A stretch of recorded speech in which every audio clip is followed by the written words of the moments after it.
নির্বাচনের কথা বলি, যদিও নির্বাচন 12 ফেব্রুয়ারি শুরু হওয়ার কথা, কিন্তু নির্বাচন কিন্তু 11 তারিখ থেকে শুরু হয়ে গেছে। এটা আপনারা শুনলে অবাক হয়ে যাবেন। বিভিন্ন জায়গায় ভোট কাটা, বাক্স ভরা, ব্যালট সিল মারা, এগুলি বেশ উৎসব মুখর পরিবেশে এই রাত্রি 9টা-10টা থেকেই সিল মারা, বাক্স ভরা শুরু হয়ে গেছে। এমনকি বিভিন্ন জায়গায় ধরাও পড়ছে, আবার যে ধরা পড়ছে না। জামাতের কিছু লোক, যেখানে জামাতের সুবিধা জামাত করছে, যেখানে বিএনপি সুবিধা বিএনপি করছে, যে যার মতো সিল মেরে যাচ্ছে।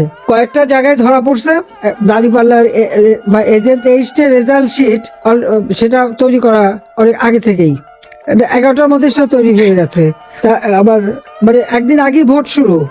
ঢাকা 6 আমাদের সূত্রাপুর, সেখানে 23 নম্বর ওয়ার্ডে জুবিলি স্কুল ও কলেজ কেন্দ্রে ভোট শুরু হয়ে গেছে। এখনই সেখানে সমানে ভোট দিয়ে যাচ্ছে। এভাবে মানে বলতে গেলে 12 তারিখ পর্যন্ত তারা অপেক্ষা করে নাই, 11 তারিখ থেকেই ভোট কারচুপি শুরু। তা আমার প্রশ্নটা হচ্ছে যে 2018 নির্বাচনে আমাদের বদনাম দিল যে কি দিনের ভোট রাতে, আর বিএনপি এখন জেতার জন্য মানে দিনের ভোট আগের দিন থেকেই শুরু করে দিচ্ছে। যদিও অনেক অবজারভার আসছে, তো তারা এখন এগুলি দেখে কিনা আমি জানি না, কতটুকু দেখছে সেটাই প্রশ্ন। যেমন আরো জানে বিএনপি দুই পক্ষ গোলাগুলি শুরু করে দিচ্ছে, সেখানে মানুষ মারা যাচ্ছে। সূত্রাপুরে ভোটারদের টাকা দেওয়ার সময় জামাতের নেতা ধরা পড়ছে। আবার এদিকে বিএনপি আর এনসিপি তাদের মধ্যে আবার ওই বুথ দখল নিয়ে এখন এই রাত্রেবেলায় গোলাগুলি মারামারি শুরু হয়ে গেছে।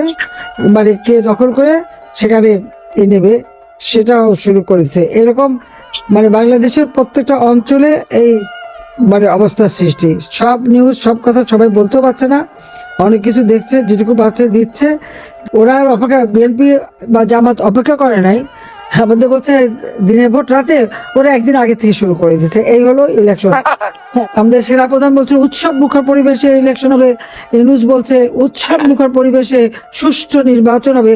তো উৎসব মুখর পরিবেশে 11 তারিখ রাত থেকেই তারা ভোট কারচুপি শুরু করে দিয়েছে।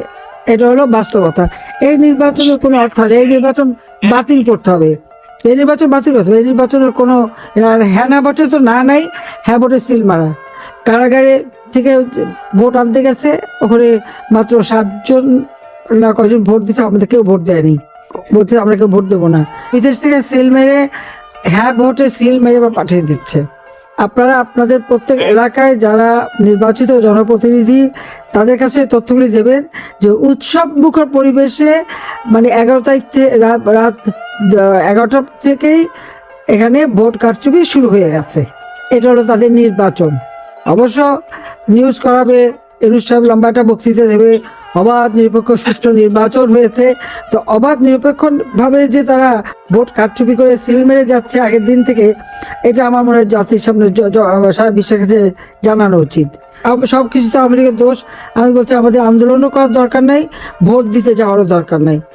এখন পর্যন্ত আজকেও আমাদের ছাত্রলীগের একটা ছেলেকে পায় নাই বলে তার বাবাকে গ্রেপ্তার করে নিয়ে গেছে। আজকে মানুষের গণতান্ত্রিক অধিকার নাই, ভোটের অধিকার নাই।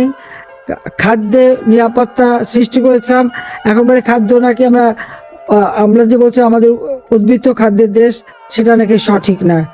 আজকে উন্নয়নশীল দেশের মর্যাদা উন্নীত হয়েছে, সেটাও করতে পারছে না। তো যাক, আপনারা সবাই ভালো থাকেন, সুস্থ থাকেন, আর দেশের মানুষের জন্য দোয়া করি, আপনার জন্য দোয়া করি।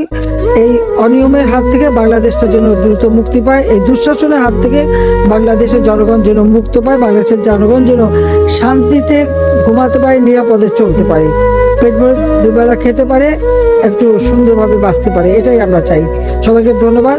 জয় বাংলা, জয় বঙ্গবন্ধু, বাংলাদেশ চিরজীবী হোক। খোদা হাফেজ।